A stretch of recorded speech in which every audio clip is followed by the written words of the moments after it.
Hello, welcome to Frank Islam Show. This is Frank Islam. Our guest today is Ambassador Osman Siddique. He was appointed by President Clinton as the U.S. Ambassador to the Republic of Fiji. He was also the first Muslim American to be appointed as an ambassador. Ambassador Siddique was born in Bangladesh. He's a great guy, he's a great friend, and welcome to the show. And it's wonderful to see you. Thank you, Frank. It's my pleasure also to be here with you again.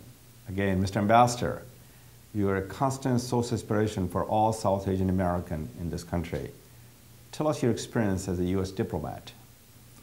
Thank you for this opportunity. And Frank, you know, you can serve in any capacity with the U.S. government, and it's an honor. But when you represent the President of the United States, the Commander-in-Chief of the United States, in his personal capacity, I think it's a great honor. So the ambassadorial position in our set of, in our Constitution, in our set of government is unique. And I can tell you this, that my honor in representing my country was just not my individual honor. It was an honor for my community, for my country. Well, and I really thought that, that this is a unique opportunity for me to showcase what our country is all about. To show a face, different, a diverse face of America, which is kinder and gentler. That is true, Frank. This is the new America. Yes. And the demographic, the cultural aspect is so different than what it was 50 years ago. So you and I represent new America. Thank you very much. Your tenure to Fiji was especially noteworthy. You were in charge of the U.S. mission when a coup took place in that island nation. Those difficult and dark and dreadful days, how was it? This is something that I think back. You know, it happened on May 19th, 2000, and that was my 50th birthday. 50th so I can never forget that date. And whereas, you know, there was some... it never slipped from your memory. It can't. And it was interesting because I was aware that some preparations were being made without my knowledge, quote unquote, at home to celebrate this. And a big party was being organized. In the office, they were doing something. But the fireworks that ensued was entirely different. And it changed the whole course of my tenure there. And to be honest with you, Frank, what happened after that date was entirely different, which was I was not even prepared for. The briefing book that I was given by the State Department had no such chapters. But I got to tell you this was a unique experience. And although I said, let me clarify that it was not good for Fiji, but as far as I'm concerned, it gave me a different dimension to the job that I was entrusted to work for. I mean, I saw the collaboration between our security agencies, our intelligence agencies, our civil societies, how we interacted. And you know, it was a tough time, but it was something that as a U.S. ambassador there, I played a leading role. Let me tell you a little history. You know, the reason, and it's going to be, I'm going to bring it really short. The reason why this coup took place was basically because of race line. Okay. Indian Fijians and the ethnic Fijians. Indian Fijians came to Fiji 120 years ago as indentured laborers working in the sugarcane fields. And but they're smart. And what's their populations of the Indian in that part of the nation? Well, about half? About 40% now, 42%. It was half, but there's been a lot of emigration, et cetera, et cetera. No, they came as indentured laborers, but they're hardworking, they're smart. Gradually, they started taking over commerce. But when they took over government, the Fijian tribal chiefs got very unnerved. And that was the genesis of the coup. I understood. But Frank, listen, here I am, a U.S. ambassador. South Asian. So you could see the sensitivity, the delicate line that I had to walk. But the day I came to Fiji, carrying the American flag, I made it amply clear to all parties concerned in the country that my mission was that of America. Sure. I represent the United States of America. The color of my passport is blue. And so there was no debate or discussion as to which side I am. So when the coup took place, you know, this is the province, this is an area where the Aussies and the Kiwis have a lot of influence. But the military, the civil society, the tribal group, they all said that, look, we want the U.S. ambassador to mediate and to be involved in the resolution. You're the man who united them. I thank you for your leadership, and thank you for serving our country. I want to shift just gear a little bit and talk about the Council of American Ambassador where you're involved. Tell me a little bit about what's this all about, what their missions, what their goals, what objectives are. I know you're very active there. I saw your column, and you sent me a copy of that, so I appreciate what you did. Tell me a little bit about this thing. The Council of American Ambassadors is a 501c. It was started in 1983 by a group of former U.S. ambassadors who are not career, they're political ambassadors. And the reason why this was established was, you know, the career people had the Foreign Service Association. Sure. And so we need, this platform was created to propagate the issues, current issues, contemporary issues, to liaison with the State Department with other countries. We hold different roundtables with different governmental heads, with ambassadors here. We carry out fact-finding missions. We had a group going to Cuba. We are thinking of going to North Korea and even Iran. You know, one of our members, who we call our honorary patron, is President George H.W. Bush, because he was ambassador to China and the United Nations. Correct. So it's a good organization that debates issues, current issues, and we are asked by the State Department or the White House to give our opinion on many issues, and which we gladly do. When a non-career ambassador is nominated by the president, sometimes the White House will ask the CAF their opinion. We also are involved in the orientation process. Well, that's nice. That's the first step towards being ambassador. So when when someone gets nominated by the president to be the ambassador, the CAA will sit with that person and give them a briefing and some orientation. I'd like to talk a little bit about, you know, South Asian American, which includes the Indians and Bangladeshis and Pakistani. They all share a common history, common heritage, and that has been there for thousands of years. Yet they cannot set aside their differences to work for shared goals because they share a common fear. Tell me a little bit why they're so divided. This is unfortunate, Frank, as you know, because we have a common history, a common heritage. Despite the fact we see that there are some lines that are drawn between the between the groups there. Imagine if there was no such lines. If you are a Hispanic in this country, doesn't matter where you're from, Venezuela or Bolivia or Colombia, you're Hispanic. Yeah, and look at the clout you have. Exactly. And look how well they are doing in this country. Whereas we are represented here not as one common diaspora, but you're Indian American or Pakistani American or Bangladeshi American. And frankly speaking, sometimes they work against each other. It's unfortunate. This so vital population base in this country, which is highly educated, they have they're one of the highest per capita income. If they get united, I think they will have a strength. They will have strength, and they could do a lot of good things for this country. This is our country. We need them. We need them. We need them very much. We need the unity. So we need the unity, and it'll be good for everybody, for the country, for the diaspora. As a matter of fact, as you probably know, this Obama administration has appointed many South Asian in the sub-cabinet job, but also in the higher echelon of the administration. So what have they changed in the past decade? Well, I think I must congratulate the Obama administration for the outreach they have done to the South Asian community. I mean, as you just said, Frank, that there have been sub-cabinet appointments. I think of all this group, the Indian Americans have come out. They have a good playbook. They're well educated. They're well trained, and I congratulate them.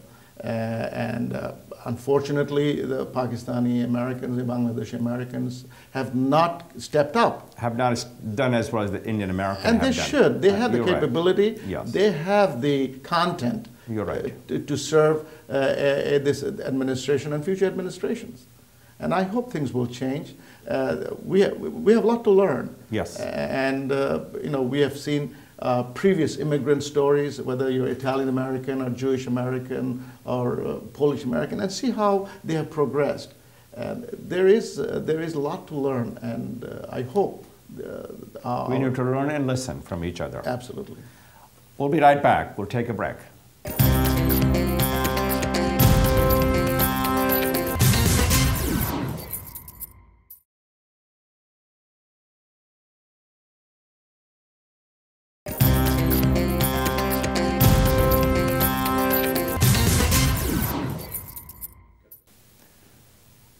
Welcome back to the show. We have been talking with Ambassador Siddique, who is the Ambassador of the United States to the Republic of Fiji. Ambassador Siddique, welcome back. Thank you. We talked a little bit about the fact that there are a lot of the South Asian Americans that are very much engaged, and they're also part of the Obama administrations. But when it comes to U.S. foreign policy, they're not that much engaged. Tell us what they need to do to get engaged. They do have a capacity as well as capability to be engaged in it and make a difference. It's a very good question. You know, engagement just cannot start from the top. Engagement has to be from the bottom. I would say that this community has a lot of potential to engage themselves from grassroots level, whether you're in the school council or state legislature or county delegation, whatever it is. You have to start from there and build your capacity. It's a question of capacity building. And we have the potential to do that. I see a lot of hope for the simple reason that, you know, there are some people from the Indian subcontinent who are now serving in a state level. And I understand that there will be a lieutenant governor from the Indian community for contesting the Virginia election.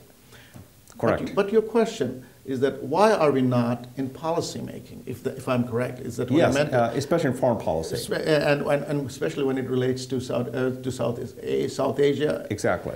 I think in due course we will see something. We have a USAID director, so obviously who's Indian American. Obviously, policies are made at that level, which is a very high level. We'd like to see that when there are issues relating to South Asian problems, that the policymakers seek out people of our background, because you know what? We can not only give them content, but we can also give them a viewpoint which might be missing within that particular debate. Because your experience is grounded in the fact that you came from that part of the continent. Yes, we relate to both parts. Exactly, very well said. And this is very unique. I wanted to ask you questions and share with our audience your thoughts, because the fact that a lot of people get a lot of emails and letters from the political candidates and saying, please contribute. So the question for you is, Mr. Ambassador, why people should be politically engaged and why should they make any contribution to any of the political candidate? What is in for them? You know, it's again a very important question, because in order to make yourself heard and known here, you got to get into the arena. And you can do it by contributing your time or contributing your resources. It's very easy to criticize issues sitting outside, but I would love to see our community get involved in the process and get in the arena, get involved in the political process, and then find out where it needs to be fixed or tweaked. You know, criticism from outside is passé. You know, you are not going to achieve anything. You know, you have to have some skin in the game. And the only way you can do it is practical involvement and on different issues. You know, the parties define the landscape of America. And if we are engaged and involved politically, that allows us to build America for all Americans, just not for the few. So you said very well, it allows you to give a seat on the table to make sure your voices are heard. Absolutely. Very well said, and thank you very much, Mr. Ambassador. I appreciate it very much, and I think that we all should take a step back and say, hey, look, what can we do to make this country better? Absolutely right. This audience will be delighted to hear about your background, and you were born in Bangladesh. And you also belong to a very prominent family. You still cherish, nourish, and nurture your family's finest tradition, that is sharing, loving, caring, and giving. Tell us about your background. Tell us why you were so much, your engagement in the political parties in Bangladesh and now here in this country as well. Well, first of all, this is a great country for anyone from any part of the world. All of us share a common faith in this thing. That is correct. We love this country. Well, I came from a family of educationists, and I was born in Dhaka, Bangladesh. But I left the country during the civil war that ensued between East and West Pakistan. And you came as a student? I came as a student. I was fortunate to be able to come here as a student because I was accepted under some very extreme circumstances. And this shows the warmth and the generosity of this society in this country. And openness and inclusiveness that we can all proudly and truly embrace of America. That is correct. And in a span of almost 40 years, I got a great education here. I had a great run in business, and I found the love of my life here. So it's a fairy tale. You married in America. I have just married like I here. did. We married here. I have 4 children who are doing very well. And I thank the good Lord for His blessings, but I also thank this country, which has enabled me to prosper and proliferate in all these areas. So this country remains a shining city upon a hill, as John Winthrop said in the year 1632 when he saw the city of Massachusetts.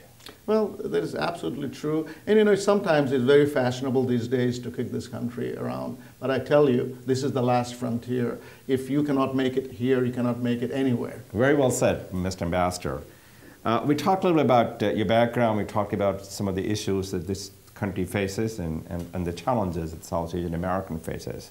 Let's talk a little bit about your readers, your private sectors that you have been involved since you left the public sector as an ambassador, what you have been doing. I know you had a travel agency which you sold it, made a little bit of cash that allowed you to prosper and live nicely. So tell a little bit about what you've been doing since then. Well, I was in the private sector before joining the government, and I was in the transportation travel business. I was in real estate and other areas, and I don't miss it at all. I have a philosophy that you never look back, you look forward. So since coming out of public service, I have been very actively engaged in several important boards. I am in an advisory capacity with some multinational organizations which wants to make a breakthrough in different parts of the world. My network, my connectivity has come to use for these kind of groups. And I'm very happy to say that I've also been able to engage myself in policy debates with different quasi and governmental organizations in this country, both in areas of foreign policy, commercial issues, and also in the areas of intelligence. Wow, intelligence as well? That is correct. Wow, so you have been very much engaged and involved and well informed, not necessarily the public sector, but the private sector as well. That is correct. That is correct. That kept you busy?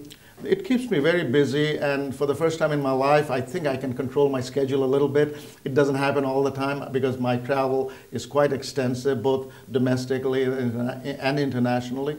But the most important thing is that I find a fulfillment that here I am, an immigrant who did well in the private sector, who was fortunate and honored to carry the American flag, and I'm back now being a productive member of the society. Tell this audience that, and a lot of young generations and the people looking, hearing your story, a wonderful story from humble background and a journey to America. You aimed high, you work hard, you were able to pursue the American dream. What advice do you have for them? These people are young, they have a lot to offer to this country. What advice do you have for them? Well, what I can say very clearly is never give up on America. Never give up. As Mr. Churchill said many times. Never give up America. This is the country that you can aim high, shoot for the stars. And then you know what? If you work hard, if you play by the rules, you will make it in this country. And at the expense of sounding a little bit corny, let me tell you this, it can happen only in America. So your story can only happen in America. It reaffirms the notion that America is a great country. Absolutely.